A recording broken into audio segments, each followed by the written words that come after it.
ang mga kwento ng pag-ibig, kwento ng buhay at kwento ng pag-asa dito sa Barangay Love Stories. Love Stories.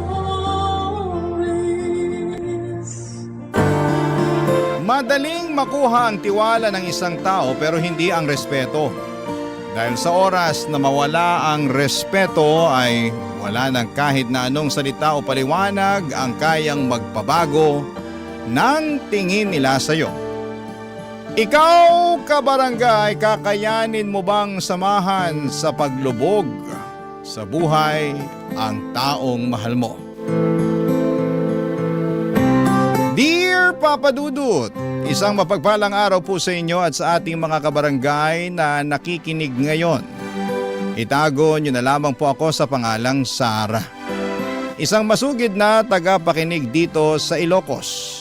Gusto ko lang i-share ang kwento ng buhay ko na naniniwala ako makapagbibigay ng aral sa ating mga kabarangay. Nakilala ko ang asawa kong si Rolly noong makifiesta ako sa bahay ng isang kaibigan. Pinsan siya ng kaibigan ko at si Rolly daw mismo ang nag-request na ipakilala siya sa akin. Mula noon ay madalas na kaming magkausap sa text o tawag. Hanggang sa niligawan na nga niya ako at sinagot ko rin kaagad siya. Mabait naman kasi si Rolly, gwapo at malambing. Isang taon ang lumipas nang ipagbuntis ko ang unang anak namin. Dahil nasa tamang edad naman kami noon, nagdesisyon na kaming magpakasal kaagad, Papa Dudut.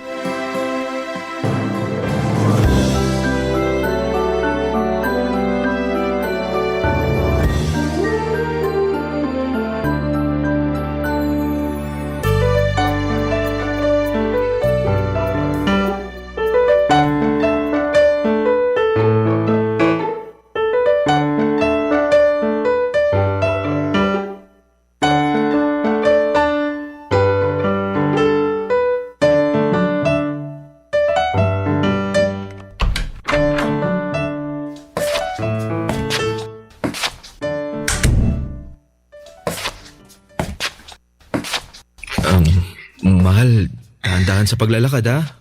Malapit na tayo sa sofa kaya kumapit ka lang dito sa braso ko. Mahal, kaya ko namang maglakad. Ikaw talaga, oh. Siyempre, iniingatan lang kita tsaka yung anak natin. Oh, yan, maupo ka na dito sa sofa. Yan, dahan-dahan lang ha. Grabe, ang bigat na talaga ng tiyan ko ngayon. Kaya nga dapat mas mag-ingat ka sa mga kilos mo. Lalo na ngayon, ilang buwan na lang, manganganak ka na. Excited na talaga ako pero medyo kinakabahan din. Ako din naman. Kahit hindi ako yung manganganak, sobrang kinakabahan din ako. Alam mo, sa totoo lang, medyo nagigilty ako eh. Huh? Bakit ka naman nagigilty? Wala lang. Naisip ko lang na baka hindi pa talaga tayo handa na maging magulang. Teka, nagsisisi ka bang nagpakasal tayo? Syempre hindi. Yun naman pala eh. Ibig sabihin, may tiwala ka sa relasyon natin. Nakakayanin nating dalawa yung responsibilidad na to. Mahal, pasensya ka na. Minsan talaga, hindi ko na alam kung ano yung pumapasok sa isip ko. May mga oras nga na naguguluhan na rin ako sa nararamdaman ko eh. Ang alam ko, normal lang yan sa nagbubuntis. Yung maguluhan ka sa mga bagay sa paligid mo o kahit sa sarili mo. Alam mo, mabuti na lang din at hindi ako masyadong nahirapan sa paglilihi. Siguro kasi palagi ka rin nasa tabi ko. Binibigay mo lahat ng gusto kong kainin. Kaya mahal, thank you ha. Kasi hindi ka napapagod na asikasuhin ako. Yun na lang kasi ang kaya kong gawin. Kung pwede nga lang na ako na lang ang magbuntis para wala ka na talagang hirap na pagdaanan eh. Saka ako dapat ang magpasalamat sa'yo. Kasi hindi ka nagdalawang isip na magpakasal sa akin. Alam mo naman na pangarap ko dati na magkaroon ng buong pamilya, di ba? Bata pa lang kasi ako nung maghiwalay ang mga magulang ko. At tinupad mo yung pangarap ko nung alokin mo na ako magpakasal sa'yo.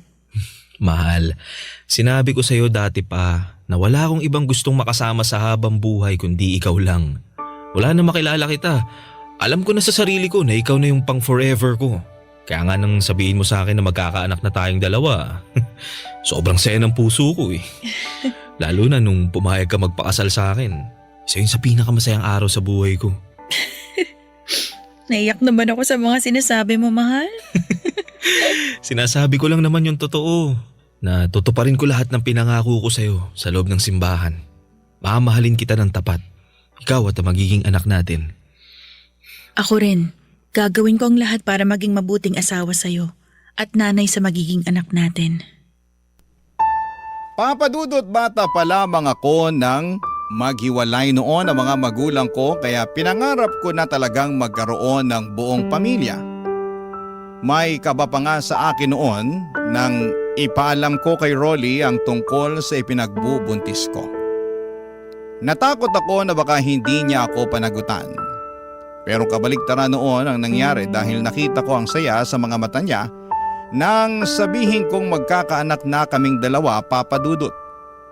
Hindi siya nagdalawang isip na alokin ako na magpakasal. Naging maayos naman ang pagsasama namin ng una dahil responsableng asawa si Rolly. Naging simple pero magaan ang buhay namin.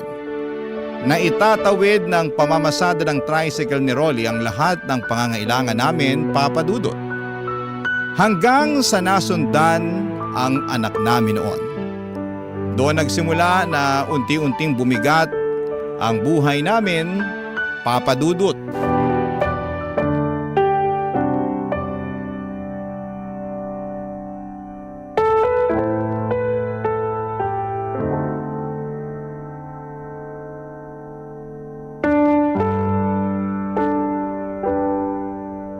Nagugutom ka ba? Hindi. O may gusto ka bang ipabili sa kantin? Pagkain? May iinom? Wala. Mahal, wala ka rin masyadong kinain kagabi bago ka matulog. Kailangan mo lagyan ng laman yung tiyan mo para makabawi ka ng lakas mo. Kapapanganak mo pa lang. Hindi pwede na hayaan kitang manghina. Pero wala nga kasi akong gana. Sige, ipagbabalat na lang kita ng mansanas kung ayaw mong kumain ng… Mahal, hindi mo ba narinig yung sinabi ko? Wala akong kahit na anong gustong kainin. Isa lang ang gusto kong gawin ngayon at alam mo kung ano yon. Mahal, Gusto kong makita yung anak natin, Rolly. Gusto ko na siyang mayakap. Sarah, hindi pa pwede siya ngayon. Nasa incubator pa rin siya eh. Rolly, hindi ko maintindihan kung saan ba ako nagkulang. Ginawa ko naman lahat ng tamang pag-aalaga sa sarili ko habang pinagbubuntis ko siya eh. Bakit kailangan na maranasan niya lahat ng hirap na to? Mahal, Tana. Baka makasama pa sa katawan mo yan. Lalo yung pag-iyak mo ngayon. Magiging maayos din si baby. Ha? Kaya kailangan natin magpakatatag para sa kanya. Pasensya na, mahal. Nagiging mahina na naman ako eh. Ayos lang, mahal. Normal lang kung ano man yung nararamdaman mo ngayon. Basta kailangan lang talaga natin magpakatatag. Lalabas nga pala ako mamaya kasi susubukan ko manghiram ng pera sa pinsan ko. Nagalaw ko na rin kasi yung natitirang ipon natin para sa panganganak mo eh. Kung hindi lang kasi sana napaaga yung panganganak ko at wala sa incubator si baby, baka hindi naubos yung ipon natin. Sorry, mahal. Huwag kang mag-sorry, mahal. Kasi wala namang may gusto nang nangyari sa inyo ng bunso natin. Sige, susubukan ko na lang din na manghiram sa ibang kamag-anak ko para may pandagdag naman tayo ng panggastos dito sa ospital. Sige, mahal. Kung wala ka namang maihiraman, huwag mo nang pilitin, ha? Ako na lang ang gagawa ng paraan para mabayaran natin lahat ng kailangan dito sa ospital.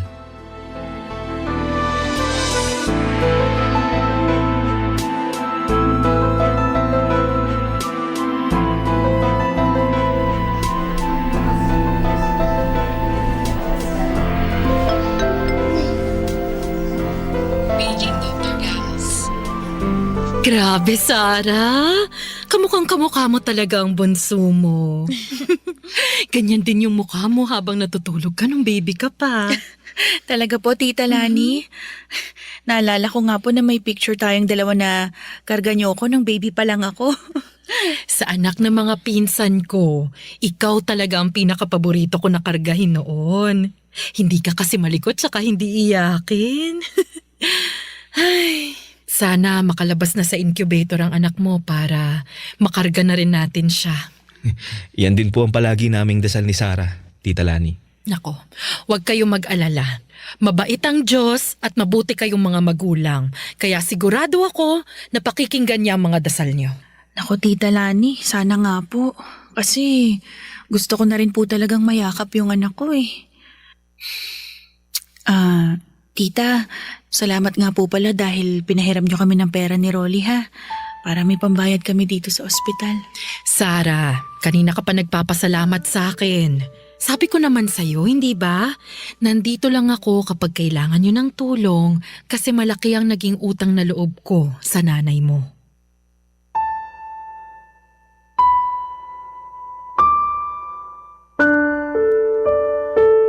Papa Dudut, first cousin ni nanay si Tita Lani. Bago mamatay si nanay dahil sa komplikasyon sa diabetes ay matagal na niyang nakukwento si Tita Lani. Hindi ko na rin siya noon nakita dahil ang alam ko ay nagtatrabaho na siya sa abroad noong nasa elementary pa lamang ako. Naging friends lamang kami sa social media at nang makita ko na nandito na pala siya sa Pilipinas ay naglakas loob ako na i-message siya para hingan ng tulong. Napaaga kasi ang panganganak ko at malaki ang naging gastusin namin sa ospital at sa awa ng Diyos ay hindi nagdalawang isip si Tita Lani na puntahan at tulungan kami. Malapit lang pala kasi ang tinitirhan niya mula sa ospital kung saan kami nakakonfine ng anak ko. Kaya naman malaki ang naging pasasalamat ko talaga sa pagtulong na ginawa niya sa amin noon nung kailangan namin siya, Papa Dudut. Barangay Love Stories. Barangay Love Stories. Papa Dudut, isang buwan pa ang lumipas nang sa wakas ay mailabas na rin namin ng ospital ang bunso naming anak. Kaya lang ay hindi doon natapos ang kalbaryo namin. Naging sakitin siya at kinailangan ng mamahaling gamot para sa kanya. Nang mga panahong yon ay baon na talaga kami sa utang. Hindi na namin alam kung saan pa kami kukuha ng panggastos sa bahay. Nag-aaral na rin kasi noon ang panganay naming si Joshua kaya patong-patong na talaga ang gastusin namin. Dumating pa sa point na hindi na kami nakakabayad ng inuupahan naming bahay. Naiiyak na lamang ako gabi-gabi sa mga problemang dumarating sa amin ng asawa ko. Hanggang sa naglakas loob na akong muling lumapit kay Tita Lani. Hindi naman niya ako binigo at inalok pa nga kami na doon na muna tumira pansamantala sa bakanting paupahan niya, Papa Dudut.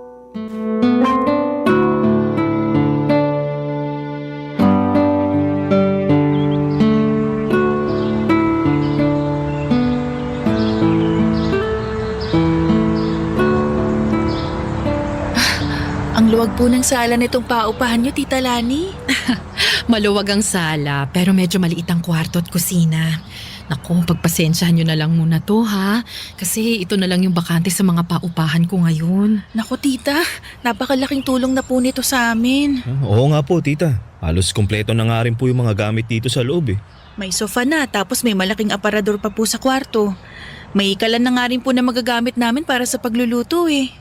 Yung huling tumira kasi dito, hindi na kinuha yung mga binili nilang gamit para sa unit na to. Kaya yan, marami pa talaga kayong mapapakinabangan dito. Nakakatuwa nga po kasi wala na kami halos po problemahin sa mga gamit para sa unit na to. Oh, linisin nyo na lang din ng mabuti ha para magamit nyo ng maayos. Medyo maliit nga lang ang unit na to kumpara dun sa ibang pinapaupahan ko. Ito na lang kasi talaga yung bakante kaya ito lang yung pwede kong ipagamit sa inyo ngayon. Naku, Tita, kahit nga po maliit na kwarto lang para sa aming apat, ayos na po yun eh. Ano ka ba? Siyempre gusto ko kasi talaga na maging komportable kayo. Lalo na yung mga bata. Hindi pwedeng hayaan ko na basta na lang sila lumaki sa kung saan. Naku, maswerte nga rin talaga kayo at may bakante akong unit na pwede niyong gamitin. Kaya nga po eh, nagulat talaga kami ni Rolly na bakanting unit po talaga ng paupahan niyo ipapagamit niyo sa amin. Isang buwan na rin naman kasing walang umuupa dito. Tsaka sigurado naman ako na aalagaan yung mabuti ang unit na to. Naku, makakasiguro po talaga kayo kasi pareho kaming masipag ni Sarah sa mga gawaing bahay. Nako, mabuti naman kung ganon. Tita Lani, yung tungkol po pala sa bayad dito sa upa, pwede po bang sa susunod na buwan na lang kami makapagbigay? Nakasangla pa po kasi yung tricycle ni Rolly. Uunahin po sana muna naming bayaran yon para hindi kami ipitin nung pinagsanglaan niya. Kaya nga po kung okay... Sarah, huwag niyo na munang isipin yung pambayad sa upa para sa buwan na to, ha? Pati na rin yung sa susunod na buwan. Unahin niyo muna ang mga dapat na unahing bayaran. Hindi ko pa naman kailangan ng pera sa ngayon. Talaga ho? Sigurado po kayo, Tita Lani? Oo naman. Kaya nga huwag niyo na munang isipin yon. Alam ko naman na kapag nakaluwag-luwag na kayo, makakapagbayad na rin kayo sa akin. Naku, promise po yan, Tita. Magbabayad po kagad kami. Salamat po talaga sa pagtulong niyo sa amin, ha? Sabi ko naman sa'yo, di ba? Malaki ang utang na loob ko sa nanay mo, Sarah. Hindi man ako nakabawi sa kanya noon. At least, ikaw ang natutulungan ko ngayon. Kung nabubuhay lang po si nanay, malaki rin po ang magiging pasasalamat niya sa inyo.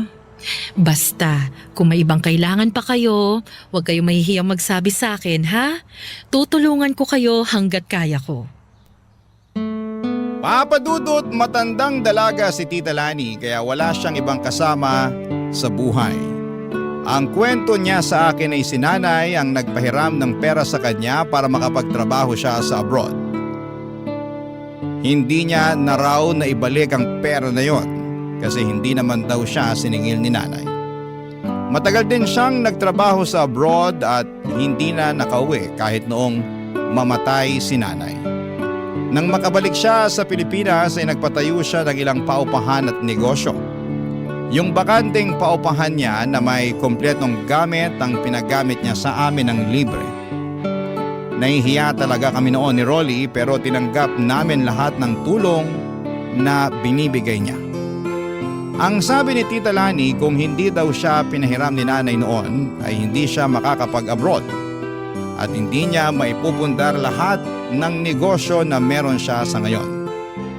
Kaya gusto niya makabawi kay nanay at ang ginagawa niya na yon ay ang paraan niya sa pamamagitan ng pagtulong niya sa aming mag-asawa, Papa Dudut.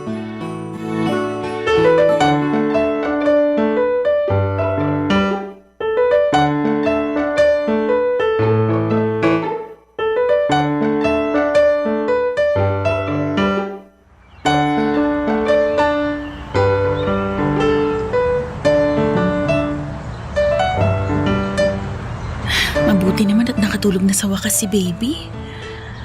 Baka kapaghanda na ako ng tanghalian namin ni Rolly bago siya umuwi galing sa pamamasada. Sarah?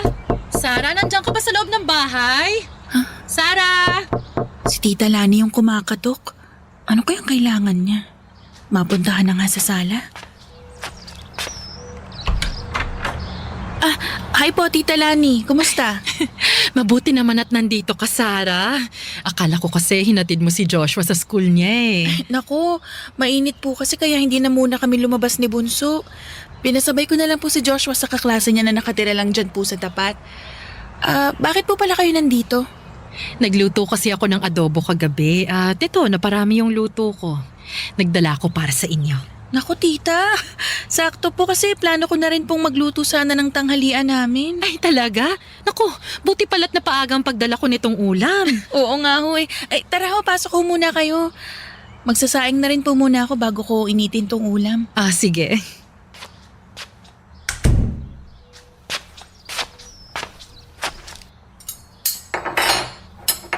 Sarah, kumusta naman kayo dito sa tinitirhan nyo? Eto ho, maayos naman po kami dito.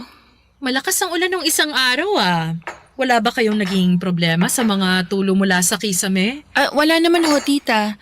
Maayos naman po yung kisame nitong bahay at wala rin pong kahit na anong tulo kahit na malakas yung ulan. Mabuti naman kung ganon. Siya nga pala, kamusta na nga pala yung bayad nyo para dun sa pinagsanglaan ng tricycle ni Rolly? Nakapagbayad na ho kami dun sa pinsan ni Rolly. Hindi niya na rin kami tinatakot na kukunin niya yung tricycle ng asawa ko. Sarah naman kasi. Bakit naman kasi dun pa nangutang si Rolly? Parang nga sama ng ugali nun eh. Alam naman ng pinsan niya na yung tricycle lang na yun ang pinagkukunan nyo ng panggasto sa araw-araw. Tapos tatakutin pa kayo na kukunin yun sa inyo kapag hindi ka agad nakapagbayad ng utang sa kanya. Kaya nga ho sinabi ko kay Rolly na unahin na muna naming bayaran yung pinsan niya eh. Ang laki pa ng interest na kinailangan namin bayaran. Grabe naman talaga ang pinsan na yan. Parang hindi ka mag-anak. Naku, ganun po yata talaga yung nagagawa ng pera, tita. Sana matuto na si Rolly na lumapit at humingi ng tulong sa tamang tao. Paano kasi kayo rin mag-iinang nadadamay sa gulo na pinapasok niya? Ay naku, sinabi ko na rin po yan sa kanya. Piliin yung mga lalapitan na tao kasi yung iba, sinasamantala rin po talaga yung kahinaan at pangangailangan namin. Ganon na nga, dahil iba na talaga ang panahon ngayon. Ay, aalis na rin pala ako ha kasi magtatanong pa ako sa kapitbahay kung may kilala silang tubero. Ay, bakit ho tita? Anong ipapaayos nyo? Nababasa kasi ang sahig ng kusina ko. Mukhang tumatagas ang tubig mula sa ilalim ng lababo. Ay, si Rolly ho marunong mag-ayos ng lababo yon. May gamit din po siya para doon.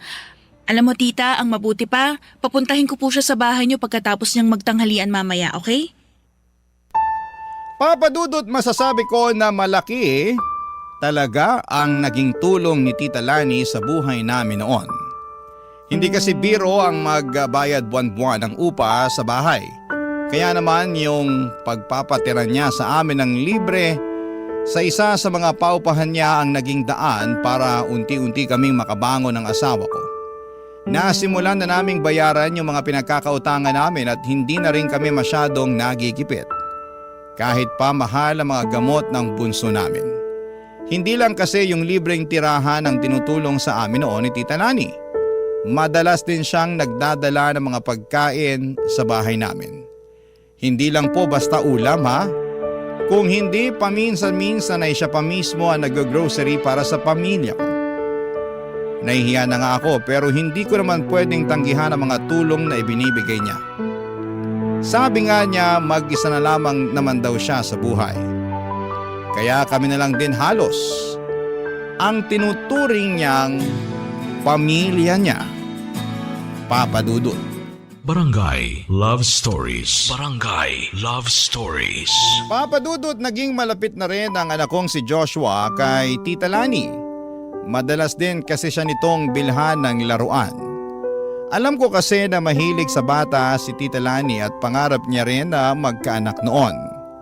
Pero dahil masyado siyang nag-focus sa pagtatrabaho, pagpapaaral sa mga pamangkin at pagpapatayo ng negosyo, ay nawala na siya ng oras para sa sarili niya.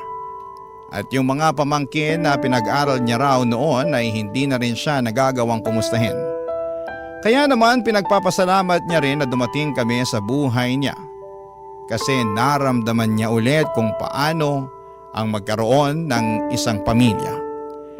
Marami nga palang alam sa pagkukumpuni ang asawa kong si Rolly. Dati kasi siyang nagtatrabaho sa isang talyer at kahit pag-aayos ng lababo o iba pang parte ng bahay ay kaya niyang gawin. Kaya naman sa tuwing may kailangang ayusin sa bahay ni Tita Lani ay si Rolly ang madalas na pinapatawag niya Papa Dudut.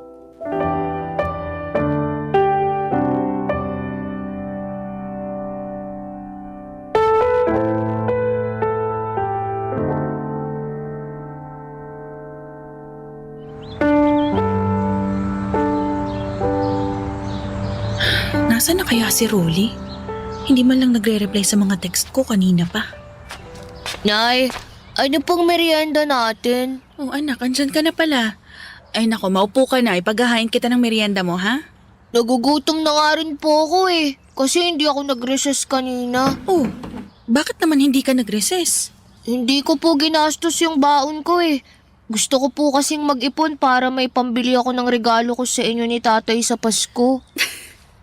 Nako anak, malayo pa naman yung Pasko Ikaw talaga.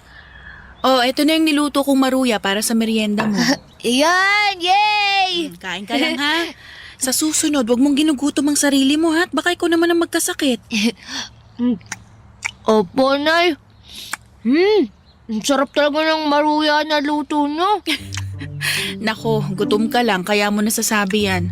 Sige na, kumain ka lang ha. Tatawagan ko lang yung tatay mo. Si tatay po ang tatawagan nyo. Nakita ko po siya sa bayan kanina. Pero hindi niya po ako nakita kasi nakasakay na po ako ng jeep. Talaga? Opo, Nay. Doon ba sa may paradahan ng tricycle mo ba siya nakita? Kanina ko pa kasi siya tinitext pero hindi siya nagre-reply eh. Hindi ko po siya doon nakita eh. Pero nakita ko pong pumasok sila sa may malaking tindahan na malapit po sa palengke. Pumasok? Sila? Sino naman kasama ng tatay mo kanina nung makita mo? Si Lola Rani po, Nay.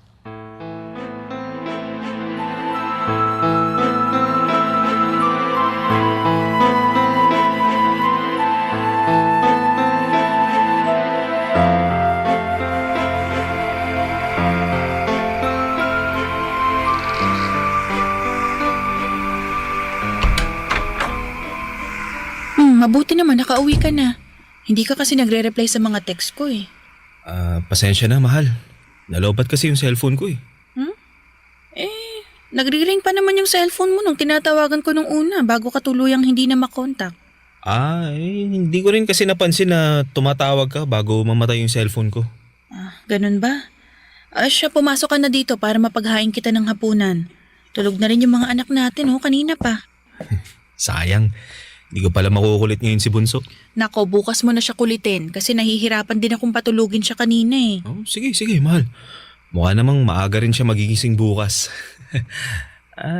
Ano nga palang ulam natin kasi nagugutom na ako eh. Ayun, nagprito ako ng bangus at talong. Kumain ka na. Sakto. Kasi yan din talaga yung gusto kong kainin sa karinderya kanina eh. Kaya lang, naubusan na ako. Alam mo talaga, mahal, kung anong ulam ang gusto ko eh, no?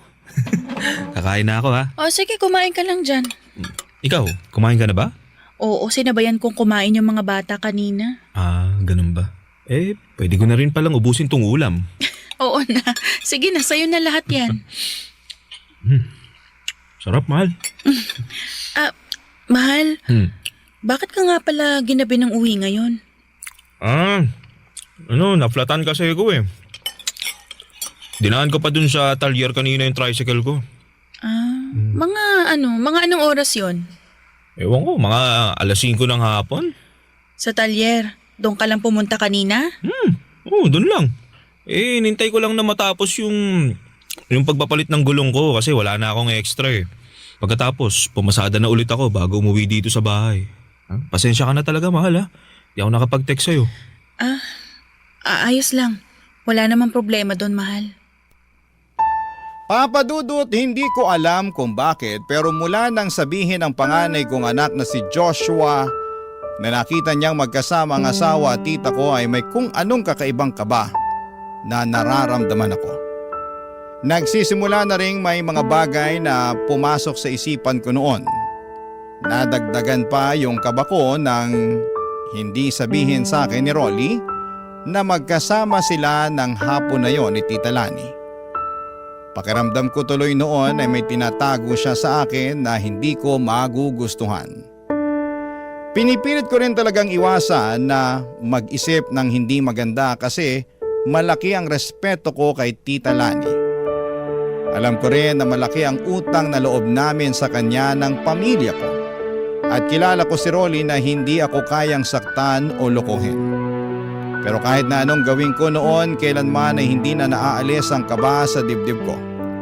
Hanggang isang umaga ng Sabado ay maaga akong nagising at nagulat ako na wala na si Rolly sa tabi ko. Nabasa ko na lamang ang text niya na maaga daw siyang papasada. Hindi ko alam kung bakit pero pagkatapos kong ipaghanda si Joshua ng almusal, sinabihan ko siya na lalabas lamang ako saglit para pumunta sa bahay ni Tita Lani. May dala akong pandesal noon para sa almusal niya.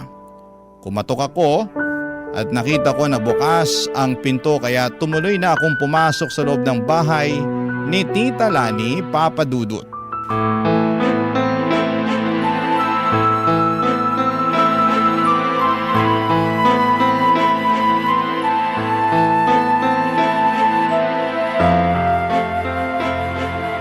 Tita Lani! Pumasok na po ako kasi bukas po yung pinto ng bahay nyo. May dala po akong pandesal para almusal nyo. Rolly, ano ba? Sabi nung wag dyan sa liig. Ano yun? Kasi malakas yung kiliti ko. Sino yung mga yun? Ano? Yun nga yung gusto ko nakikiliti ka eh. Saan nagkagaling yun? Sabi ng tama na eh. Diyos ko, Halikan dyan. boses ni na Rolly at Tita Lani yun ah. Dito na Nanggagaling sa loob ng kwarto ni tita. Rolly, tama na nga sabi. Huwag sabi dyan. Sige ka, baka hindi ko mapigilan ng sarili ko. Ano naman?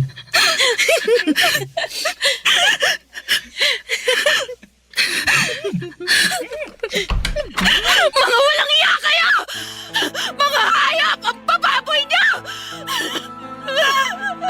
Sarah, Mahal! Huwag mo ako matawag-tawag na mahal ang baboy mo! Hayaan mo muna ako magpaliwanag, mahal! Ano bang ipapaliwanag mo? Nakita ko lahat, Rolly! Sarah, huminahon ka muna, ha? Huwag ka mag-iskandalo sa loob ng pamamahay ko. Talaga ba? Ha, Tita Lani? Yung pa talagang sasabihin mo sa akin? Di mo kasi naiintindihan eh. Hindi ko talaga maiintindihan kasi kahit kailan, hindi ko gagawin yung kababuyan na ginagawa niyong dalawa. Rolly, minahal kita. Wala akong ibang ginawa kundi yung mahalin ka, pero paano mo nagawa sa akin to? Sarah, mahal ka. Hindi mo ako mahal, Rolly. Kasi kung mahal mo ako, hindi mo to gagawin. Hindi mo ako sasaktan. Hindi mo man lang naisip yung mga anak natin. Kahit sila na lang sana, Rolly. Kahit hindi na ako. Sana kahit yung mga bata na lang yung inisip mo. Pwede ba, Sarah? Huwag kang magdrama dito sa loob ng bahay ko. Ayoko marinig ka ng mga kapitbahay ko. Bakit, tita? Nahihiya kayo? May natitira pa talaga kayong hiya sa katawan nyo? Grabe ka! Sobrang taas pa naman ng respeto ko sa inyo, tapos asawa ko pa pala'y nilalandi nyo? Bakit kasi hindi ka muna tumingin sa salamin para malaman mo kung bakit ka niloko ng asawa mo? Lani, tama na! Totoo naman ang sinabi ko, di ba?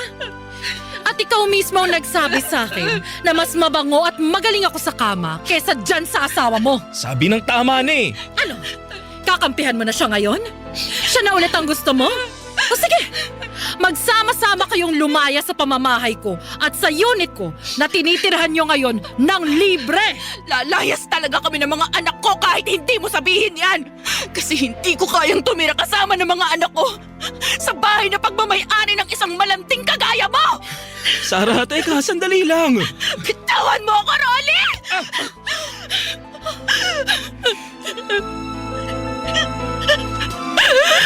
At huwag na huwag mong susubukan na sundan kami ng mga bata.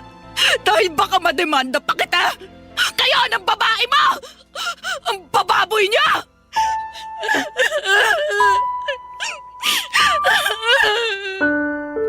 Papa Dudut, hindi talaga ako makapaniwala sa nakita ko noong araw na yon.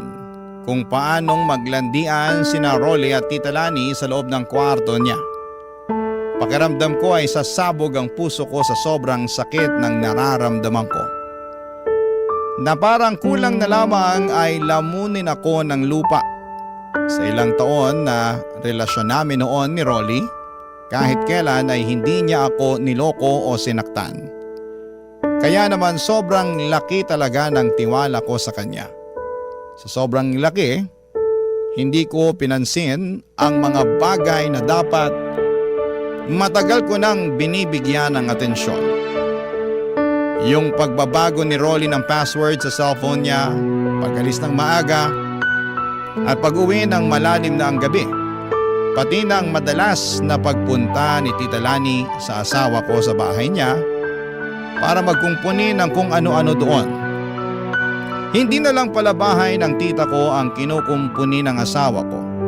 Maging ang sirang lababo sa bahay niya kung hindi pati na rin mismo ang may-ari nito. Hindi na ako nagdalawang isip pa na hiwalayan si Rolly, Papa Dudut.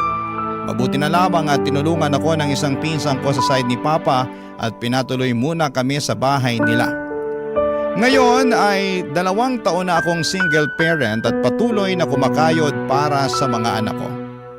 Minsan pang sinubukan ni Rolly na makipag-ayos sa akin noon. At kahit pangarap ko talaga ang magkaroon ng buong pamilya, ay hindi ko kayang patawarin ang napakalaking kasalanan niya sa akin.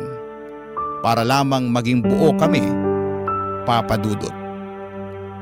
Hanggang dito na lamang po ang sulat ko at sana po ay nakapag-iwan ito ng aral sa ating mga kabarangay. ang inyong kapuso at kabarangay forever, Sarah. Kwentuhan naman tayo dito sa comment section. Ang mga kwento ng pag-ibig, kwento ng buhay at kwento ng pag-asa dito sa Barangay Love Stories.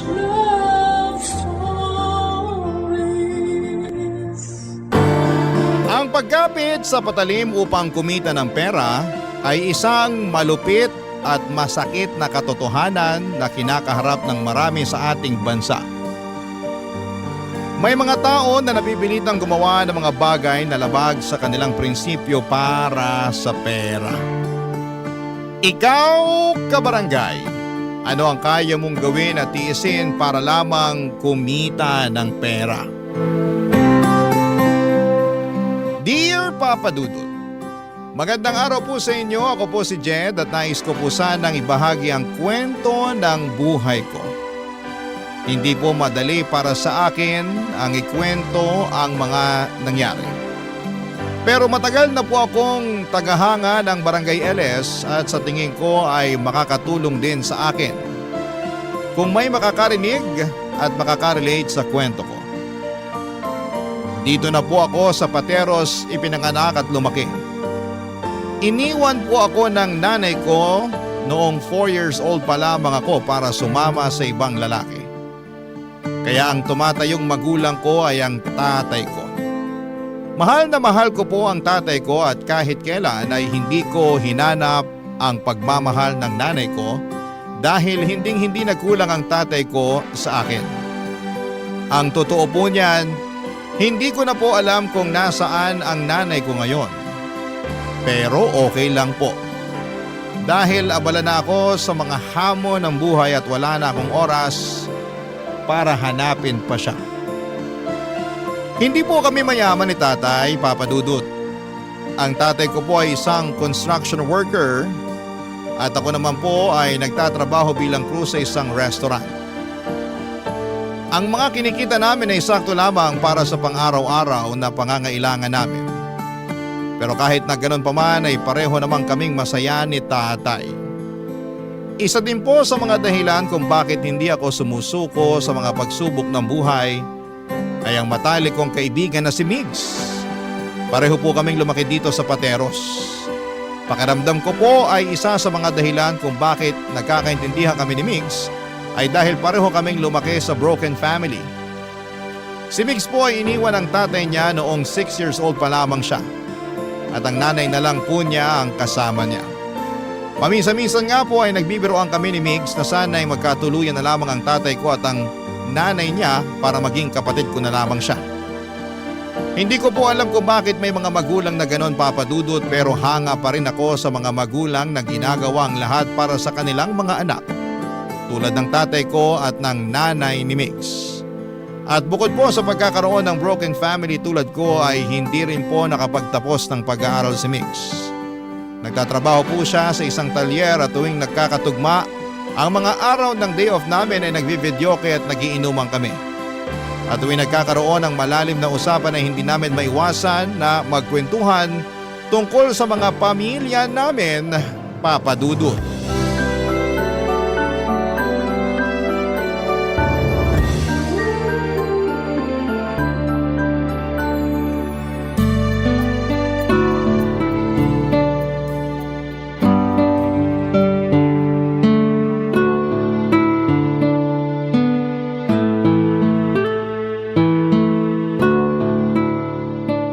Pakisala nga sa video okay, bro. 44914. Hindi ka ba nagsasawa sa kakabidyoke mo? Eh ang pangit ng boses mo eh. Nagmana lang naman ako sa'yo. Ang totoo nga niyan, parang masusuka na nga ako eh. Ang dami ko na rin kasing nainom. Ang hina mo naman. Pero seryoso, mamaya ka na kumanta.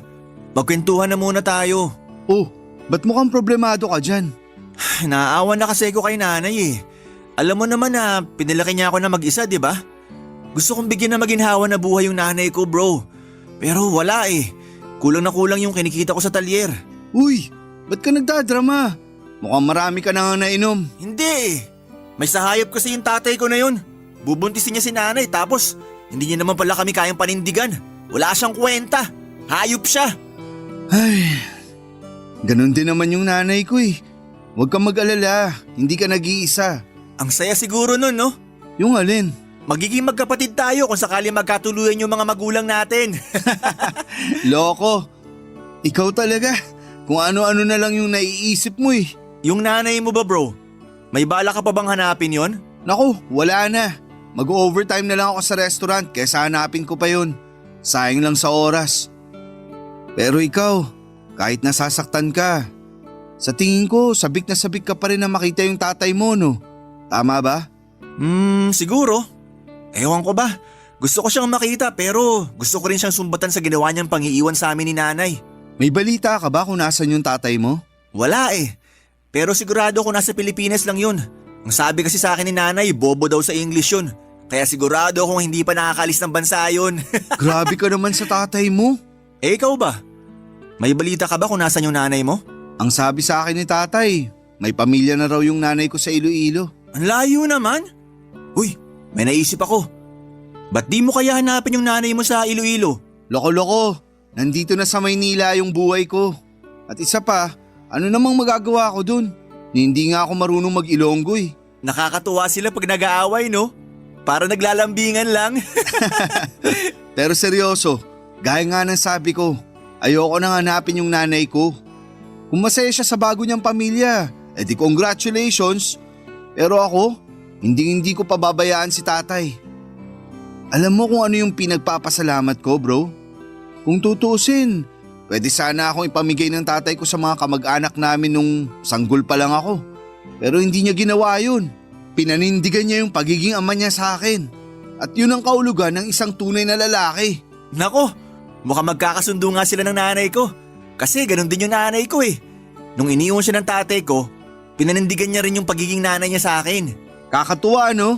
Ang dami pala nating similarity. Oo, at isa na dun yung talent natin sa pagkanta.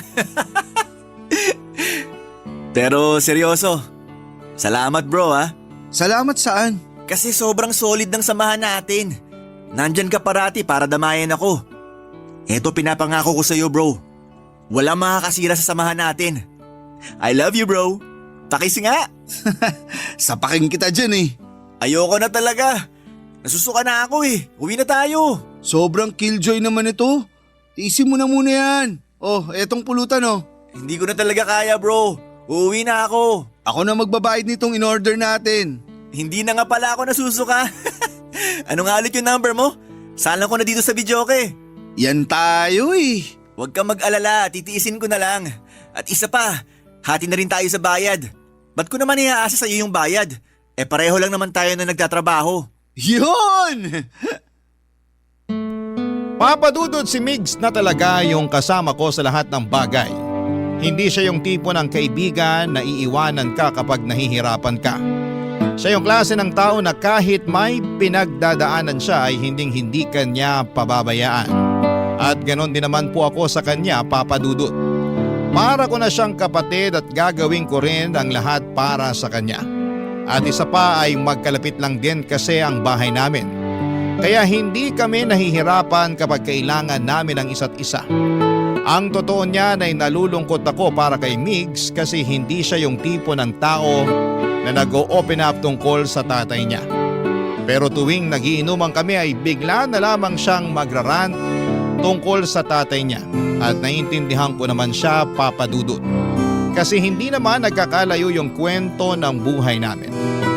Parehong tinakasan ng tatay ni Migs at ng nanay ko ang mga responsibilidad nila sa amin.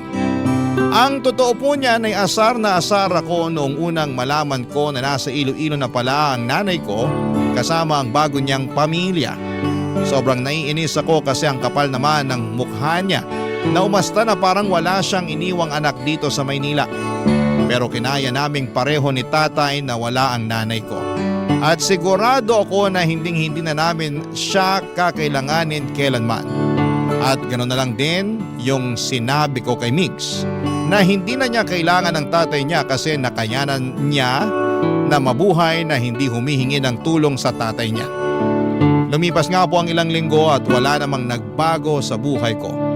kayod sa trabaho tapos uuwi para makapagpahinga. Tapos kinabukasan ay magtatrabaho na naman. At ganon din ang naging sistema ng buhay ni Mix. Hanggang isang araw. Nagbago po ang lahat ng dynamics. Nasa trabaho ako nang mabalitaan kong naaksidente ang tatay ko sa construction site na pinagtatrabahuhan niya. Sobra po akong nataranta ng araw na yon. At ang pinakamasakla pa ay wala akong sapat na ipon para ipagamot siya. Pero wala akong ibang choice kundi ang ipa-admit siya sa ospital. Mawala na po ang lahat sa akin, Papa Dudut. Wag lang po ang tatay ko. Habang tumatagal ay tumataas ng tumataas ang bayarin sa ospital. At wala na rin akong kinikita dahil nagpaalam po ako sa amo ko na hindi na muna ako makakapag-duty kasi kailangan kong bantayan si tatay sa ospital. Hindi na rin ako nagparamdam kay Mix kasi ayaw ko na siyang abalahin pa. Oo, kasangga ko siya sa lahat ng laban sa buhay. Pero may mga pagkakataon talaga na mas pipiliin ko na lamang na solohin ang problema ko kaysa maging pabigat sa ibang tao. Aaminin ko na ma-pride akong tao at yung ayoko sa lahat ay yung kinakaawaan ako. Pero dumating din yung pagkakataon na hindi ko na talaga kinaya pa. Kaya naman nakapag-decide ako na tawagan si Migs at hilingin sa kanya na dalawin ako sa ospital, Papa Dudut.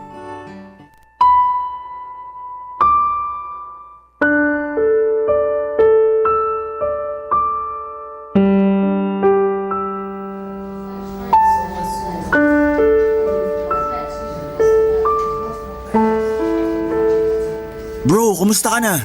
Dito na lang tayo sa labas mag-usap. Nagpapahinga pa kasi si tatay sa loob. Sige. Bro, may papakiusap sana ako sa'yo eh. Bakit? Ano yon? Pwede ba ako makairam ng pera sa'yo kahit konti lang? Pasensya ka na talaga ha. Pero walang-wala kasi ako ngayon eh.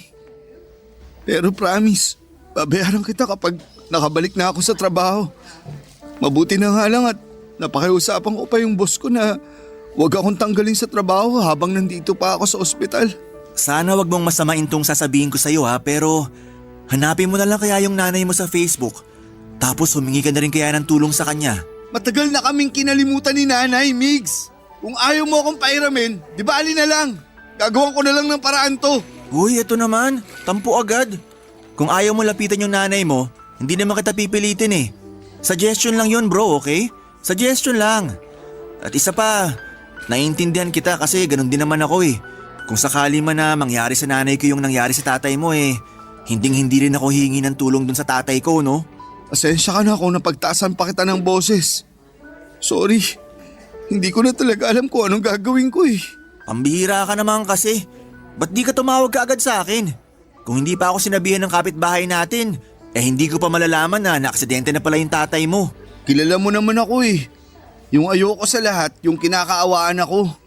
Pero wala na talaga akong choice kasi tumataas na yung bill ni tatay dito sa ospital. O yan, 10,000 yan. Sa'yo na yan. Seryoso ka? Ang laking pera nito ah. Ibibili ko sana ng mga bagong damit at sapatos yan. Pero di bali na lang, sa'yo na yan. Sige na, tanggapin mo na. Bro, salamat talaga. Pero hindi, babayaran kita. Hulugan ko to. Ang tigas naman ng ulo mo eh. Sinabi nang sa'yo na yan. Alam mo naman na parang kapatid na yung turing ko sa'yo, di ba? The best ka talaga. Hindi ko alam kung anong ginawa ko para magkaroon ng kaibigan na tulad mo. Huwag ka na magdrama dyan. Baka maiyak lang ako sa'yo. Nga pala, saan ka naman nakakuha ng ganito kalaking pera? Nag-overtime ka ba sa talyer? Nako, alam mo naman na barya-barya lang yung kinikita ko sa talyer eh. So saan ka nakakuha ng ganito kalaking halaga? May sideline ka? Baka pwede mo naman akong i-refer oh. Gusto mo ba talagang malaman kung saan ko nakuha yung ganyan kalaking pera? Oo. Halika dito, lumapit ka sa akin. Ibubulong ko sa'yo. May pinupuntahan akong bar pagkatapos ng shift ko sa talyer bro. At maraming silahis na, alam mo na, nagbibigay ng pera kapalit ng good time. Seryoso ka? Kailan mo pa ito ginagawa? Noong nakaraang linggo lang. Pambihira ka bro. Hindi ka ba mapapahamak dyan? Sa hirap ng buhay ngayon, wala akong choice. Mamamatay kami pareho sa gutom ng nanay ko kung yung sahod ko lang sa talyer ang aasahan ko. Pero lilinawin ko lang sa'yo, walang pilitan to ah. Pwera na lang kung interesado ka. Ayoko. Baka mapahamak lang ako dyan. Mukha ba ako napahamak? Sandali lang, may papakita ako sa'yo. Ito yung bago kong cellphone, bro. Pambihira. Patingin nga. Ito yung bagong labas na model ah. Ito yung palagi ko nakikita sa Facebook. 60,000 yung presyo nito. Nako, barya lang yan dun sa katransaksyon ko. Nakita niya kasi na kakarag-karag na yung luma kong cellphone. Kaya ayan, binilhan niya ako ng bago. So ano, aatras ka pa ba? Kung sakaling bigyan ako ng ganito kamahal na cellphone, pwede ko rin to ibenta para may pambayad na ako dito sa ospital. Pero hindi ko talaga kaya. Di bali na lang. Bro, maniwala ka sa akin. Wala pa yan sa kalahati ng pwede nilang ibigay sa'yo. Basta gagalingan mo lang. Loko ka. Sapakin kita dyan eh. Akala ko ba walang pilitan ha? Sayang lang kasi ang gwapo mong yan. Sigurado ako na hindi ka mahihirapan. Sobra akong nabigla sa mga sinabi sa akin ni Migs Papadudut. Akala ko po kasi ay sa mga teleserye o sa TV lamang nangyayari ang mga ganong klase ng sitwasyon. Yung binabayaran ka ng malaking halaga kapalit ng pagsama sa ibang tao.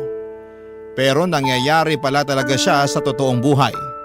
Sobrang inosente ko po ng mga panahong yon at hindi ko talaga inaasahan na papasukin ni Migs yung ganong klase ng sideline.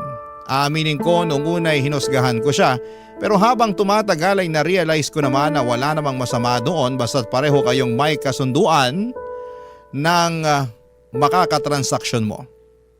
Pero ayoko pa rin talaga, Papadudut. Kasi hindi ko kayang makipagsiping sa isang tao na hindi ko namang kilala. Akala ko po ay magagawan ko ng paraan yung bill sa ospital ni tatay, pero mas lalo pang lumala ang sitwasyon.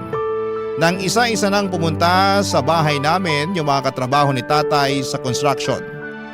Doon ko po napag-alaman na may utang pala si tatay sa kanila at ngayon ay naniningil na sila ng bayad. Nalaman ko rin po yung perang inuutang ni tatay sa mga katrabaho niya ay ginagamit pala niya sa pagsusugal. Hindi ko po akalain na nagsusugal pala siya at hindi ko po malalaman kung hindi pa dumating yung mga katrabaho niya sa bahay para maningil. Para po ako mababaliw sa dami ng problema ng mga panahong yon. Bumalik po ako sa trabaho ng mga panahong yon at pagkatapos ng shift ko, dumidiretso ako sa ospital para bantayan si tatay. Yung bahay naman namin ay pinaubaya ko na kay Migs, mabuti na lamang at mapagkakatiwalaan ko siya. Pero kahit na anong kayod ko ay kulang na kulang pa rin ang sahod ko para pambayad sa ospital at para bayaran ang mga pinagkakautangan ni tatay. Sa totoo lang, parang gusto ko nang sumbatan si tatay kasi sobrang bigat ng mga problema ang iniwanan sa akin. Pero hindi ko siya magawang sumbatan kasi hindi naman po siya nagkulang sa akin bilang ama. Medyo naiintindihan ko rin po kung bakit siya nagsugal ng palihim. Kami po kasing mga mahihirap ay araw-araw kami naghahanap ng paraan para makaahon sa buhay.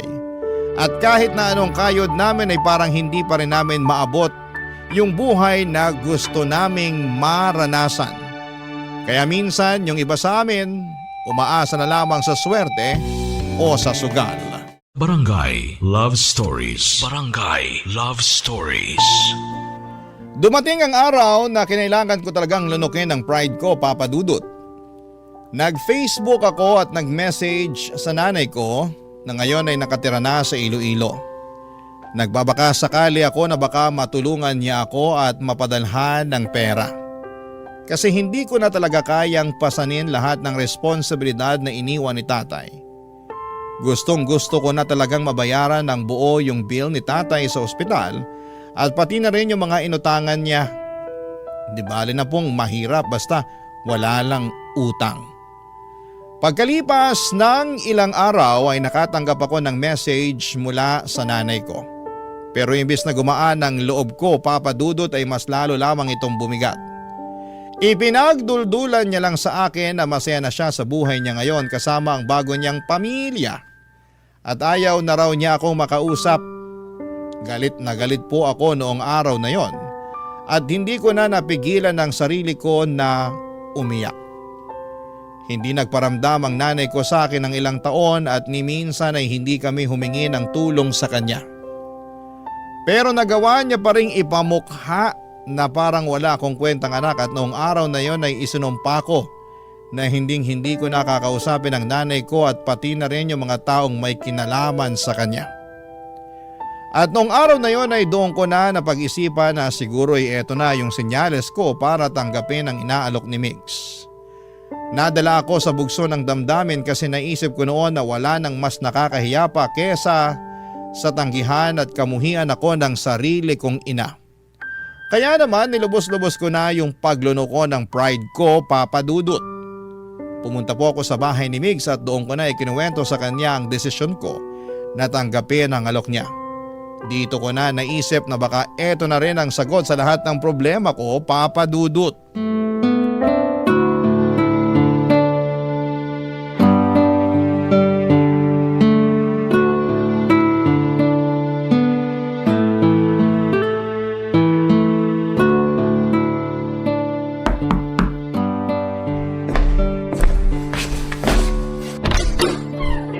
Bro, halika, pasok! Salamat ha.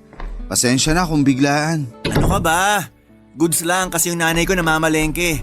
Kaya solong-solo natin tong bahay ngayon. Nga pala, kumusta na yung tatay mo? Okay na ba siya? Ayun, nasa ospital pa rin. Pero nagpapagaling na. Mabuti naman kung ganon. Pero bro, mas lalo lang ako namomroblema ngayon eh. O bakit? Ano nangyari? Paano ba naman kasi tong si tatay? Hindi niya sinabi sa akin na nabaon na pala siya sa utang. Kaya eto, ako ngayon yung sinisingil ng mga inutangan niya sa construction. Kaya pala. Ha? Naalala mo ba nung isang araw na pinabantay mo ko sa bahay nyo? May lalaking sobrang galit habang hinahanap yung tatay mo. Pero hindi ko na masyadong pinansin kasi akala ko lasing lang. Pasensya ka na talaga kung pati ikaw nadadami na sa problemang ginawa ng tatay ko. Wala yun. Umalis din naman kaagad yung taong yun eh. Natakot ata kasi pinagtitinginan na siya ng mga kapitbahay nyo habang nagsisisigaw siya sa labas ng bahay nyo. So, ano nang balak mo ngayon? Kailangan ko na talaga mabayaran yung bill sa ospital at yung mga pinagkakautangan ni tatay sa lalong madaling panahon. Para matapos na tong problema ko. Ilang gabi na rin kasi akong hindi nakakatulog nang dahil lang dito. Bro, pasensya ka na ha. Pero wala akong maibibigay sa iyo ngayon eh. Yung natitirang pera ko kasi, naibigay ko na kay nanay. Wala akong balak mangutang o mangingi sa'yo ng pera. Ha? Tinatanggap ko na yung inaalok mo sa akin nung nakaraan. Jed, ikaw ba talaga yan? Sino ka? Anong ginawa mo sa kaibigan ko ha? Hindi ako nakikipaglokohan sa'yo. Seryoso nga. So anong nakain mo at nagbago yung isip mo? Tinanggap ko yung advice mo nung nakaraan. Nagchat ako sa walang kwenta kong nanay. Ops, sandali lang. Oh, bakit?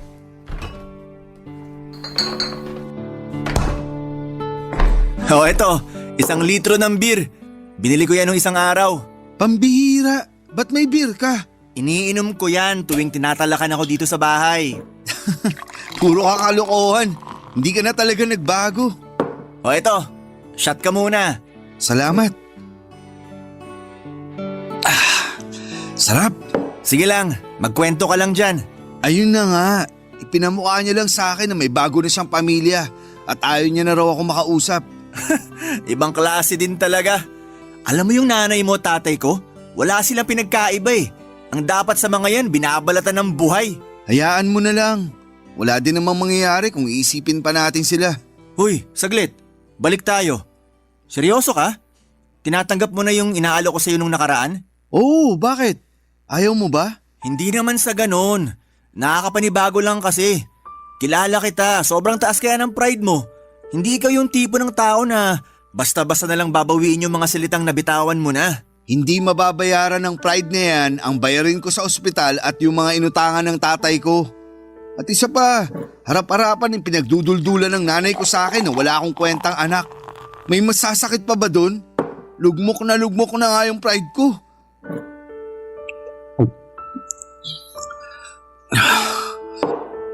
Pa nga isa, ulang to. Huy, dahan-dahan. Baka malasing ka kagad niyan. Gusto ko makalimot, pabayaan mo ko. Pero wag kang mag-alala bro. Kasi sa susunod, imported the wine na yung iinumin natin. Konting lambing ko lang dun, magbibigay na kaagad yun. Ganun kadali? Wala ka bang bilib sa akin? Alam mo ikaw, dapat bawas-bawasan mo na yung pagkamahiyain mo. Kung gusto mo makuha ang lahat ng gusto mo, dapat kapalan mo na yung mukha mo. Dapat sagarin mo na. Ano ulit yung sasagarin? Sira! Pero siguraduhin mo na hindi ako mapapahamak dyan ha. Ngayon ka pa ba panghihinaan ng loob? Ano ka ba? Ako bahala sa'yo. Ituturo ko sa'yo lahat ng kailangan mong malaman. Easy man ito, promise. Papatulan ko na yan. Wala nang atrasan to. Nang gabing yon ay dinala ako ni Mig sa bar na madalas niyang tambayan. Sobra akong kinabahan kasi bagong mundo ang tatahakin ko, Papa Dudut.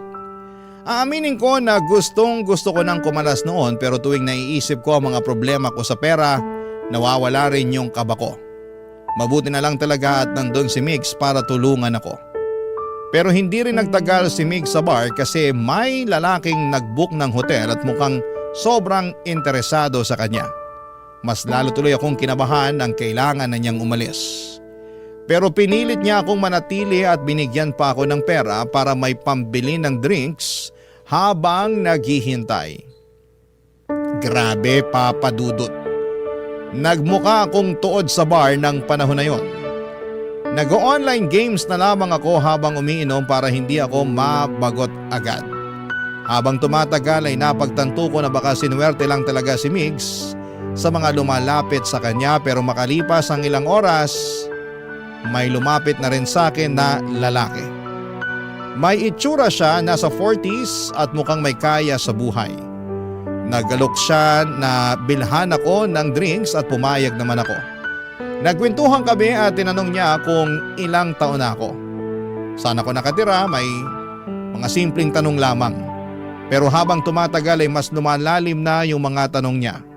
Nagsimula siyang magtanong tungkol sa mga personal na bagay at hindi nagtagal ay dinala na niya ako sa kotse niya.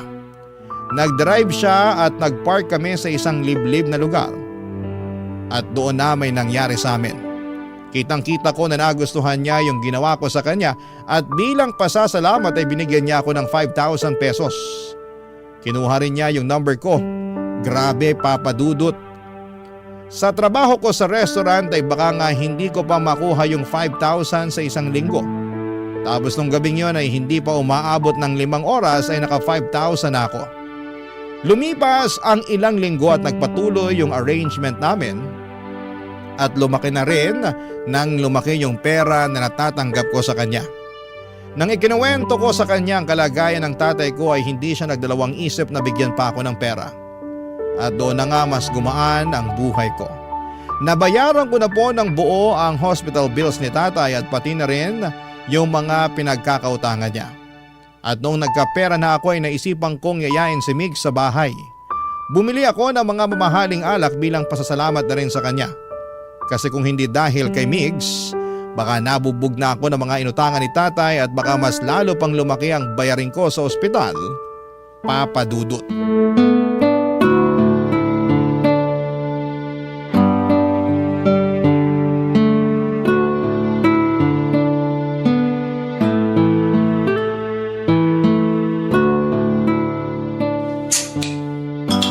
Aba, mukhang big time ka na ngayon ah. Siyempre naman.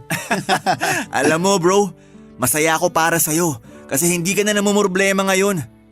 Tinan mo nga yung mukha mo, di hamak na mas maaliwalas na, di tulad doon nakaraan. Salamat talaga ha. Kung hindi dahil sa'yo bro, baka tuluyan na ako napatay ng mga pinagkakautangan ni tatay. At kung hindi dahil sa'yo, malamang mas malaki na yung babayaran ko sa ospital ngayon. Maliit na bagay, basta ikaw. So ngayong wala ka ng problema, anong balak mo? Itutuloy mo pa rin ba yung ginagawa mo o titigil ka na? Anong titigil? Saglit lang, may papakita ako sa'yo. Kukunin ko lang. Ano yan? Eto, may bago na akong cellphone bro. Uy hanep, patingin nga. Astig, pareho na tayo ng cellphone. Inggit na inggit kasi ako dun sa cellphone mo eh. Kaya yan, nagpabili na rin ako. Gaya-gaya ka talaga. Sana nagpabili ka na lang ng motor. Okay na ako dito sa cellphone.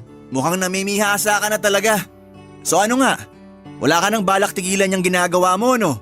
Bala ko na nga mag-resign sa restaurant na pinapasukan ko sa Makalaway. Sabi naman sa'yo, di ba? Di hamak na mas malaki yung kikitain natin dito. Ang sabihin mo, bad influence ka lang talaga. Hoy! Kung hindi dahil sa bad influence na to, Malamang hanggang ngayon pinagtitiisan mo pa rin yung cellphone mong mumurahin. May point nga naman. Kamusta nga pala yung lalaking nagkagusto sa'yo? Mayaman ba? Mayaman bro, legit. At ang gara nung kotse niya.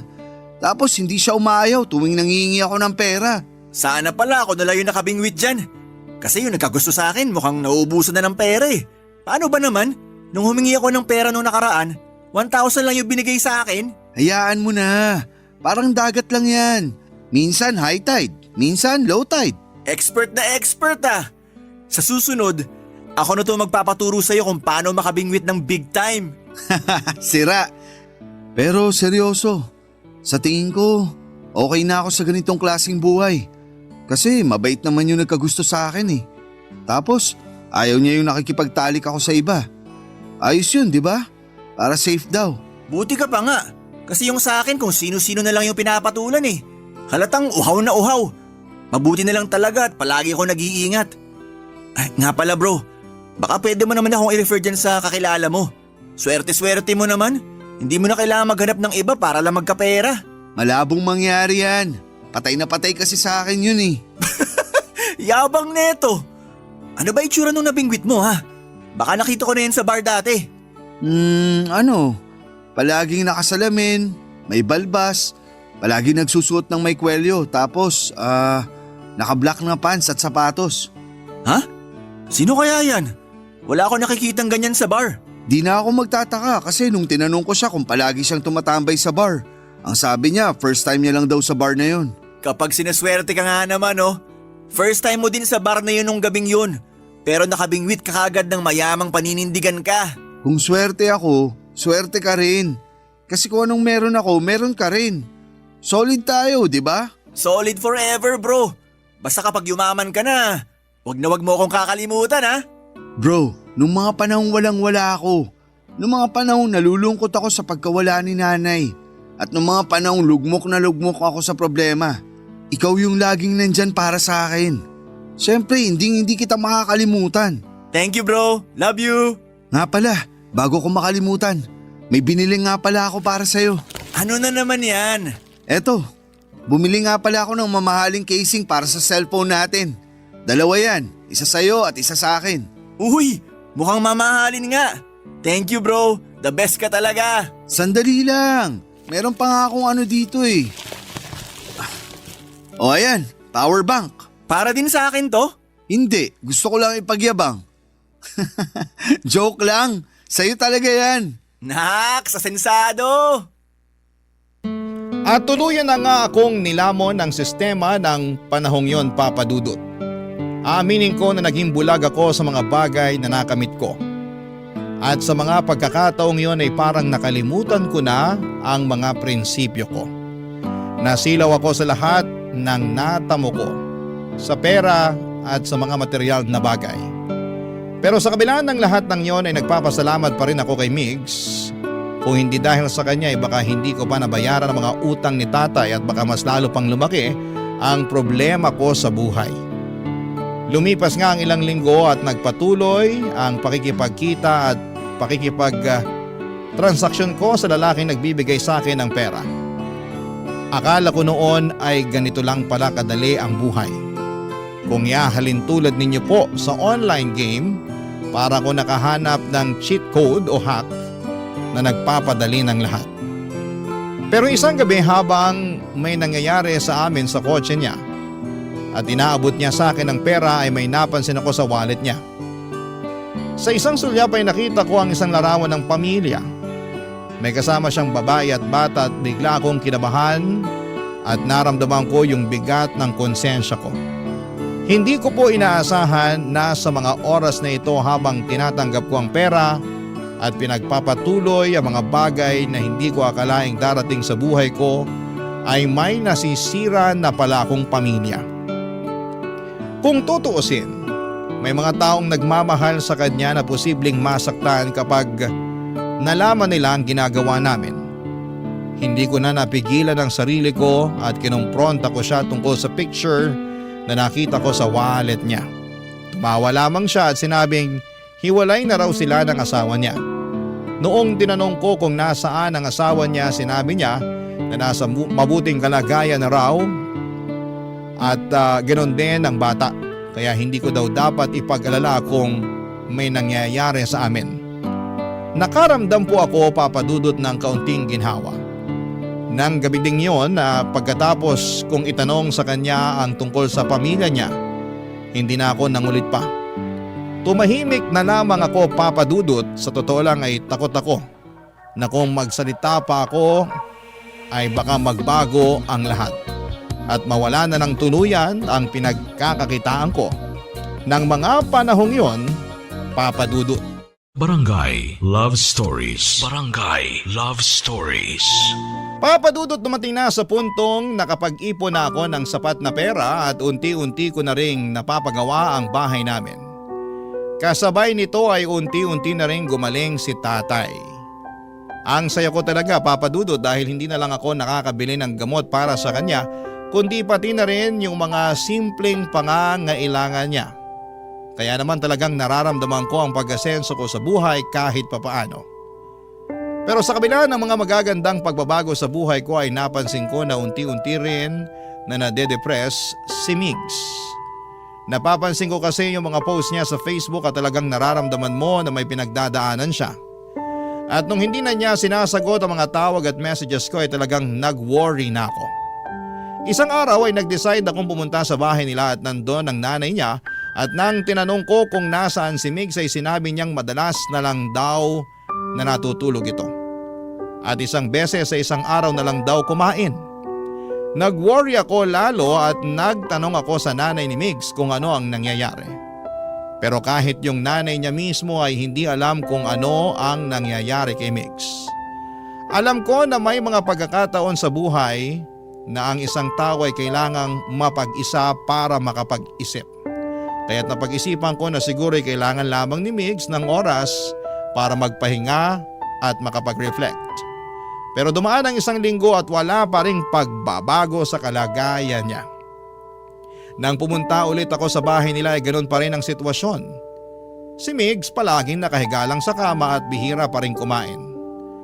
Noong araw na yon ay hindi na ako nakatiis pa kaya nag-decide ako na bumili ng pagkain mula sa isang kilalang restaurant at nag-take out ako. Pagkatapos po noon ay bumalik ako kaagad sa bahay nila. Nang makarating ako ay hindi ko na pinatagal pa at pumasok na ako sa kwarto ni Migs. Hindi ko alam kung ano ang gagawin ko pero ang gusto ko lang mangyari ay yung maramdaman na nandyan lang ako para sa kanya. Kahit na hindi ko pa alam kung paano ko siya matutulungan. Gusto ko lang na maramdaman niya na hindi siya nag-iisa, Papa Dudut.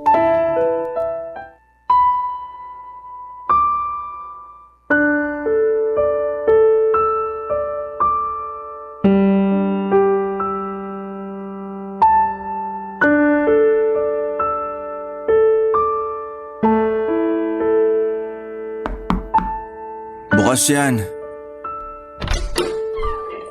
Bro, may dala akong pagkain. Bumili ako ng lechon manok. Alam kong paborito mo yan. Oh, eto. Ilalapag ko na dito sa mesa ha. Sige na, kumain ka na. Wala akong gana. Ano ba kasing nangyayari sa'yo ha? Nung nakaraang linggo pa ako chat ng chat at tawag ng tawag sa'yo pero ni minsan hindi mo ako sinagot.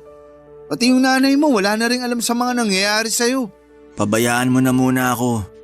Gusto ko mapag-isa. Bro, alam mo naman na nandito lang ako parati para sa'yo, di ba? Sige na, kung ano man yung bigat na dinadala mo, sabihin mo na sa akin. Makikinig ako. Ano bang hindi mo maintindihan sa gusto ko mapag-isa ha? Ang kulit mo rin eh. Sige, sumigaw ka pa. Huwag mo hayaan na lamunin ka ng depression mo. Ilabas mo yan. Gusto mo talagang malaman yung problema ko ha? Galit na galit ako sa tatay ko. Nag-message ako sa kanya sa Facebook nung nakaraang linggo at tinawagan niya ako. Pero ang sabi niya sa akin, wag ko na daw siyang gambalain kasi masaya na daw siya sa buhay niya. Alam ko naman na nandyan si nanay para sa akin pero kasi ang sakit-sakit eh. Ang sakit-sakit nung tinutulak ang papalayo ng sarili mong tatay. Maliit pa ako nung huli niya akong nakita, bro. Ano? Hindi man lang ba siya na-curious kung kumusta na yung anak niya? Hindi man lang ba sumagi sa isip niya na may anak na nangungulila sa pagmamahal niya? Bro, tahan na.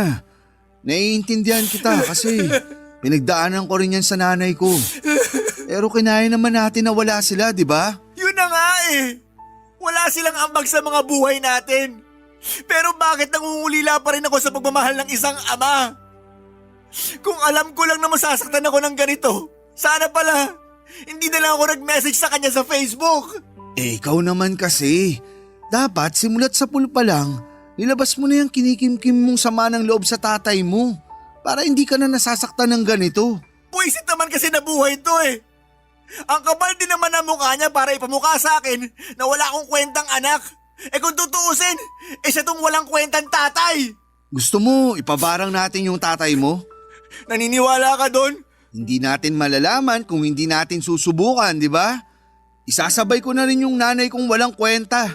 Malay mo, baka bigyan pa tayo ng discount ng mambabarang. Si Raulo. Pero, thank you bro ah. Napagaan mo yung pakiramdam ko. Dapat hindi lechon manok yung dinala ko eh. Dapat alak. Pass na muna ako dyan. Nakainom na ako kagabi. Sumasakit pa nga tong ulo ko. Ibang klase. Ba't di mo ako niyaya? Para ka namang others eh. Pasensya ka na. Gusto ko lang talaga mapag-isa ng mga oras na yun eh. Naiintindihan ko naman. Pero wag mo na akong tatakutin ng ganun ha. Sana man lang nag-message ka para man lang at least alam ko na buhay ka pa pala. Oo na, sorry na talaga. Uy, ba't mukhang gigil na gigil ka? Bakit? Sino ba yung tumatawag ha? Eh sino pa ba? Kung hindi yung tatay ko na walang kwenta. Sagutin mo na lang kaya para hindi ka na nagkakaganyan. Ano ako, sira? Pagkatapos niyang sabihin sa akin na wag ko na raw siyang gambalain kasi mas masaya na siya na wala ako. Na hindi ko nga alam kung bakit pa tumatawag yung mokong na yan eh. Baka naman hihingi ng tawad sa'yo. Sagutin mo na kasi. Gusto mo sagutin ko? Saglit, kunin ko lang. Uy, O, ayan. gagi! Ba't mo naman hinagis yung cellphone? Ang mahal nun eh. Bahala siya sa buhay niya. Mabulok na sana siya sa impyerno. Jijingle ako. Diyan ka lang. Sira ulong yun. Pagdiskitaan ba naman yung cellphone? Sayang naman. Kunin ko na nga lang. Nagasgasan pa ata yung case na binigay ko sa kanya. Sandali lang. Mukhang pamilyar sa akin tong mukha na to ah. Hoy! Ba't hawak-hawak mo yung cellphone ko? Akin na nga yan. Wag na wag mong sasagutin yan kung hindi tatamaan ka sa akin. Tatay mo yung tumatawag sa'yo? Kakasabi ko lang, di ba? Pambihira. Kanina pa ring ng ring to ah. Utang na loob, kanina pa ako naririndi dito. Ayan. Dapat binlock ko na to eh. Bro, sana wag mong masamain tong sasabihin ko sa'yo ha. Pero mukhang mabait na tao naman yung tatay mo eh. Hulaan ko. Nakita mo yung profile picture niya nung tumatawag siya, no? Sus, wag ka magpapauto. Mukha lang siyang mabait, pero yung ugali niyan, mas masaol pa sa hayop. Pakiramdam ko nga nasuntok ko na yun kung sinabi niya yung mga sinabi niya sa akin sa harapan ko mismo. Ay, kumain na lang tayo. Lalamig na tong lechon manok. Sige.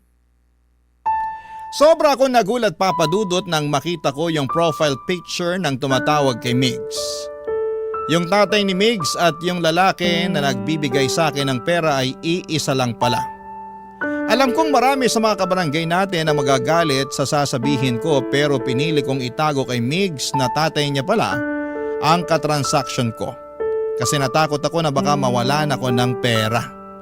Aaminin ko na malaking tulong yung pera na ibinibigay niya sa akin at kung sakali mang magkagulo ay sigurado ako na sa kangkungan ako pupulutin.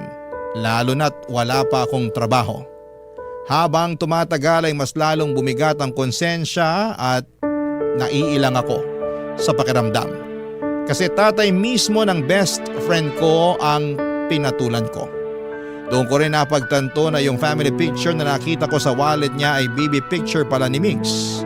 Siguro ay marami sa inyo ang hindi maniniwala pero hindi ko talaga nakilala yung nanay ni Migs sa litrato kasi ang layo ng itsura niya noon kung ikukumpara mo sa ngayon.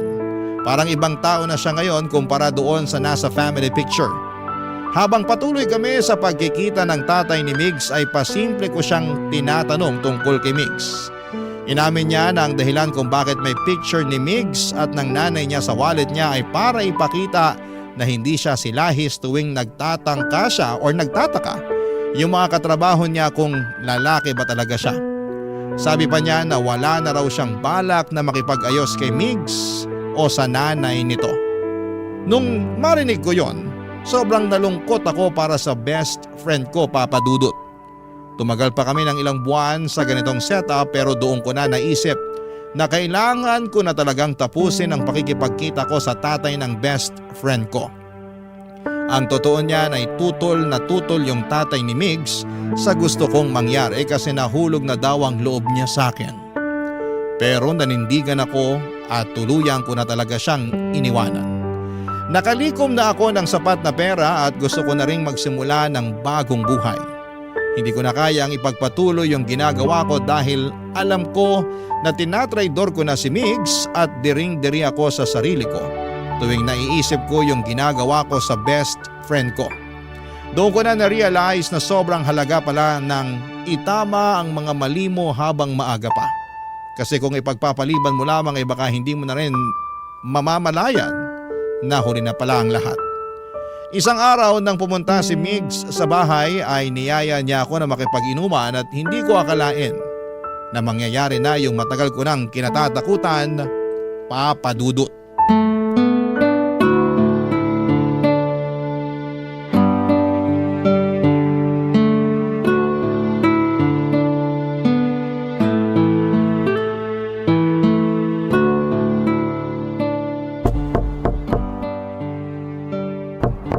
Andyan na! Sandali lang! Surprise! Oh, ano naman yung dala-dala mo? Ano pa ba? Eh di alak. Lika, shot tayo. Shh! Natutulog na si tatay sa loob. Dito na lang tayo sa labas ng bahay. Ganun ba? Sige. Himala! Dati, ikaw tong napakababa ng tolerance sa alak. Tapos ngayon, nag-aaya ka makipag-inuman? Anong nakain mo? May rason tayo para mag-celebrate ngayon, bro. Ano naman yun? Nakadilihensya na naman ako. 15 kyaw, bro. 15 kyaw. Ibang klase ka talaga. Kinupitan mo siguro yung tao, no? Grabe ka naman sa akin. Oh, eto. Sa'yo to. Inumin mo na.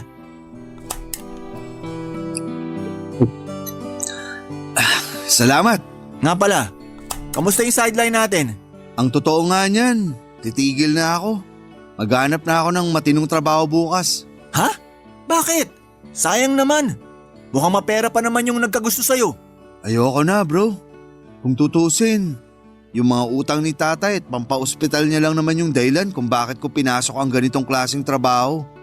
Pero ngayon na wala na akong problema, siguro oras na para magbagong buhay ako. Naks, linis-linisan na. Kung sa ganon, sa akin na lang yung sugar papa mo. May picture ka ba nun? Pakita mo naman sa akin para malaman ko kung mandidiri ako o hindi. Ano? Wag na, hayaan mo na yun. Damot talaga nito. Uminom ka na lang. Sarap! Uy, hindi mo ba sasagutin yan? Hindi na. Nga pala, nag-resign na ako sa talyer. Oh? Ba't mo naman ginawa yun? Hindi din naman kasi malaki yung kinikita ko dun eh. Tas isa pa, ang sungit-sungit ng boss namin dun. Ba't ako magtitiis kung may choice naman ako, di ba? Ang hirap kasi dito sa atin. Istorbo naman oh. Sino ba kasi to? Patingin nga. Huy, akin na yan. Sandali lang. Tatay ko to ah. Ba't kausap mo yung tatay ko ah? Bro, magpapaliwanag ako. Yung tatay ko ba yung nagbibigay ng pera sa'yo ha? Magsalita ka! Kung hindi babasagin ko tong cellphone mo! Oo, pero tinapos ko na yung ugnayan ko sa kanya. Bro, maniwala ka. Hindi ko alam na tatay mo na pala yung katransaksyon ko. Dito ko lang nalaman nung pumunta ako sa bahay mo. Matagal mo na palang alam pero nilihim mo pa rin sa akin to. Ang lakas din ng loob mo, bro. Pinagkatiwalaan kita. Tinrato kita na parang kapatid. Tapos ganito yung gagawin mo sa akin? Kaya ako nga tinatama yung mga pagkakamali ko, di ba? Sana wag mo naman akong husgahan. Bro, di ba solid tayo? Intindihin mo naman sana ako. Oh, ayan na cellphone mo. Aalis na ako. Kung magtatagal pa ako dito, baka mapatay lang kita. Mick, sandali lang. ako na nga tinatapos yung ugnayan sa tatay mo, di ba? Kasi unti-unti na ako nilalamon ng konsensya ko. Lalong-lalo na nung nalaman ko na anak ka pala niya. Kinuwento ko ang lahat-lahat sa'yo. Kung paano niya ako tinaboy. Tapos tatraidorin mo lang pala ako. Anong klaseng kaibigan ka, ha? Kinailangan ko lang ng pera. Sino ba sa atin yung hindi nangangailangan ng pera, ha? Kaya nga natin pinasok tong mundo na to eh. Kasi salat na salat tayo sa buhay. Pero yung hindi ko matanggap-tanggap ay yung paano mo nagawang tiisin yung pakikipagsiping sa tatay ko. Habang nagpapanggap ka na wala kang alam sa harapan mismo ng sarili niyang anak. Migs, simula pagkabata pa lang, magkaibigan na tayo. Kilala mo ako. Alam mo mismo sa sarili mo na hindi ako ganitong klaseng tao. Huli na ang lahat. Kung sinabi mo sa akin na mas maaga to, siguro napatawad pa kita. Pero hindi eh. Nagpakasaya ka sa piling ng sarili kong tatay. Napaka-ahas mong kaibigan. Kunwari ka pa nag-aalala ka sa akin. Pag-usapan naman natin ng maayos to. Ayaw mo talaga akong layuan, ha?